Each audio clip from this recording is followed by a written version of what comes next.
Hello folks, hope you're all doing well. It is another beautiful-ish day here in Scotland. It is raining, just for a change. Speaking of which, I've been watching a new show on Netflix called Outlast, and it's a survival show set in Alaska.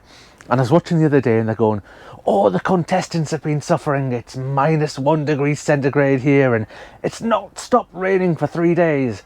And I thought, well, here in Scotland we call that springtime, because it's exactly what it's like at the moment. It's not stopped raining, it's been awful, and it just keeps going and going and going. Thankfully, we've come up here to do a few jobs.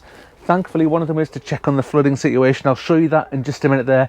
Things are looking a lot better than they did this time last week, when it was a bit sketchy with the amount of rain that was coming down, but we're looking better, thankfully. The other is, I'll show you, I came to repair the PolyTunnel, so I'll show you this issue on the roof. And I needed to bring two things with me. One was a set of steps so I can reach right up in the middle here properly without making a mess of it. And the other was some scissors so I could cut the repair tape all nice and neat and tidy. And I've managed to forget both of those things. So what I'll do is I'll just take it off the tripod in a minute and I'll show you the problem and how I'm going to fix it. But I'm not actually going to fix it. And the last thing I'm going to do is, if I bend down here, I've got some broad beans to plant out. These have been waiting to be planted out for ages. I should have had them out weeks ago. And let me show you this. They're in root trainers, and the root trainers are brilliant. And if I can do this, let me show you this. Look at the state of them on the bottom there. Look at that, these poor plants. All the roots are all tangled up on the bottom there. So that's going to take me a little bit of work to get those sort of unpicked from there. But they're smashing little plants. We'll get the root situation sorted out. The area out there where I'm going to put them needs a little bit of tidying up, a little bit of work. It's got a bit messy over the winter. Hands up, my fault. Didn't cover the bed. It's full of weeds. I'll get the weeds cleared first and we'll take you through planting them out. First of all, let me grab you 2 seconds, right? We'll grab this. Let me spin you around and let us just have a look up at the roof of the PolyTunnel. Now, I'm not sure if you can see that too well on the camera there. You might be able to see it, but there's some little holes in the roof. And I was thinking, what on earth has caused that? And I asked the folk in the Potty Mouth Club, and Tony C. Smith came back and said he'd had it on his. And what it is, you get flies and things buzzing about inside the PolyTunnel, and the birds can see them through the plastic, and they sit on top, and if the flies are on the inside, the birds peck at the plastic, and they put little holes in it. So I need to repair the top of it. And to combat this, I don't like using this now, but I've got some of this yellow fly paper up here that catches the flies. And thankfully, since I've popped that up, we've not had any more new damage to the roof of the PolyTunnel. So the next time I'm here, tomorrow, I'm coming back tomorrow, thankfully, because I've got a lunch date over there with some guys from work. But we'll get that tomorrow. But we'll fix the roof with the tape. I'll remember the steps, I'll remember the scissors, and I'll get that problem fixed. But let's take a look outside, right? Let's pop out here. You remember this, the famous shot here from last week, and all of this. Let me get my pointing finger out. All this bit over here, all that was sort of flooded there, where you can see I don't know if you can see them from here, the tyre tracks that come along there. That's the bit that floods first, and slowly it makes its way over here. All the water runs down there. It's all cleared. I mean, it is raining now, it's drizzling. It's not really stopped since I don't know when. However, we'll get it sorted. Next, I am heading over here to where I've got one of these frames. I'm going to get that tidied up.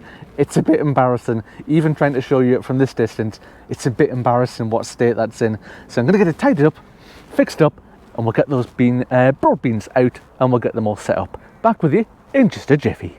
Now, just before I head outside, I'm hiding in here in the PolyTunnel again from the rain that's just started hammering down again. You'll see that the roots on these are well and truly poking at the bottom, and they should have been out of these root trainers a couple of weeks ago. But the one thing I do like about these root strainers, these are from a company called Hacksnicks, and I've mentioned these before, and the good thing is that they split open like this, and generally, even though I've made a mess of these plants with the roots like that, I can give them a bit of a tug and they will come out looking, let me show you this close up, like this. So the roots have hardly broken there at all, and we're getting the whole thing. In fact, that one's just come out in a wanna there without any break. And let me show you this at the bottom here. You can see there is, there's a couple of little bits there that we've lost, but nothing major. So I'll pop a link to these down below in the descriptions.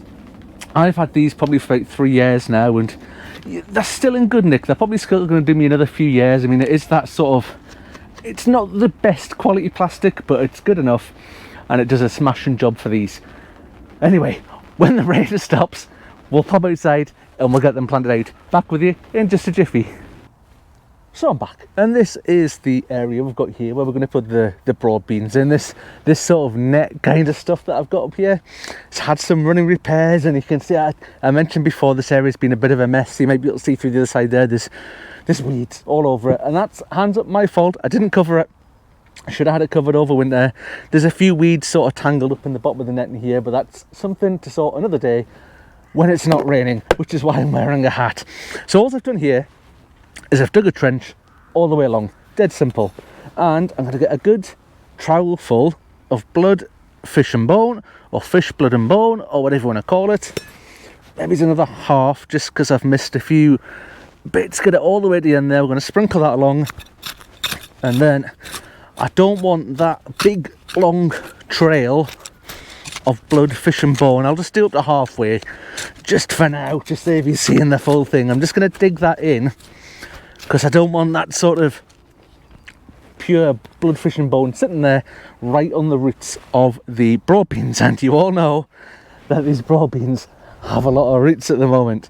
So I'm just going to pop them down there, and I don't fill it in just yet. I'm just going to use this. One of the advantages of doing it this way with the trench is we can just sort of space them out a little bit there, just make sure they're nicely spaced out.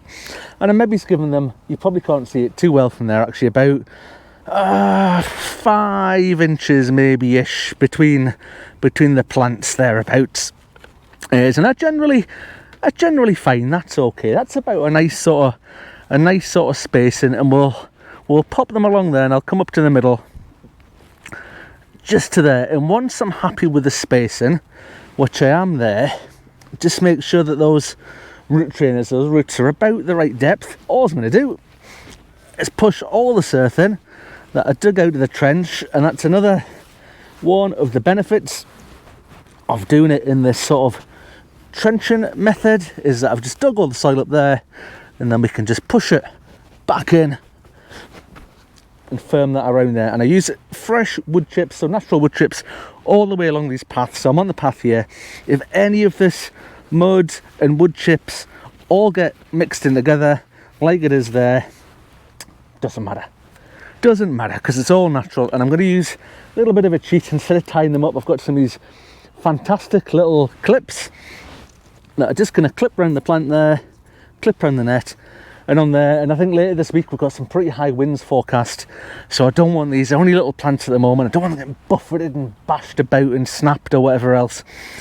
So we'll see how they go. I think last year, if I remember, I think the pigeons maybe had a little bit of a go at these, and I ended up with some netting over them. So they say I'm back tomorrow, so I'll have a check on them to see what they're like. But I'll get these finished off, and I'll be back with you in just a jiffy there. I'm just about done, and you couldn't make it up, it's just about stopped raining as I'm finishing this off. And if you'd like to see me get unnecessarily wet again in the future, please think about subscribing. It's absolutely free. Just click the red button down below. But let me spin you around, let me show you how we're looking around here. Right, broad beans all the way along there. I'm not sure how many there is. 1, 2, 3, 5, 6, 7, 8. It's about, I don't know, 15 or so in this space here. Spaced out, I don't know, I started off nice and spaced out over this side. Maybe it's a good sort of 4 or 5 inches between them. As I was getting along here, I had quite a lot left, certainly in the middle here. They all got squashed in a little bit more, but they'll be fine. They'll be absolutely fine. They're all clipped onto this netting. This netting, I'm not a fan of this netting. It's probably going to be its last year, and I'll change it to something else, probably something that looks a bit more like this sort of stuff that goes up over the archway, because this stuff we have over here, let me show you this, just going off tangent here a little bit. This black stuff here, that's actually really good for growing stuff up. The holes in it, so the mesh is really quite fine, and it catches the wind, and it puts so much force, there's so much pressure on these bean frames that the number of times this one has blown over during the winter and I've had to come pick it up, it's a right pain. So we need to find a bit of a compromise. This netting stuff's not strong enough, this one's too strong, so we'll find that other sort of greeny coloured one in the middle. So that is the broad beans planted out. Hopefully you can see there They do get quite hungry. I put all that bloodfish and bone in the trench there, which is a nice easy method for doing it, by the way. It'll feed them for a while, but I'll probably give them some feed throughout the year, some liquid feed, and I'll also put some feed on the top, maybe some chicken manure or something like that throughout the year, just to keep them constantly fed. Anyway, that is me just about done for the day. I think I'm going to go and hide in the dry and grab a cup of tea because it's that time of the day anyway. Right, thank you very much for watching, folks, and I will hopefully see you on the next one. Bye for now.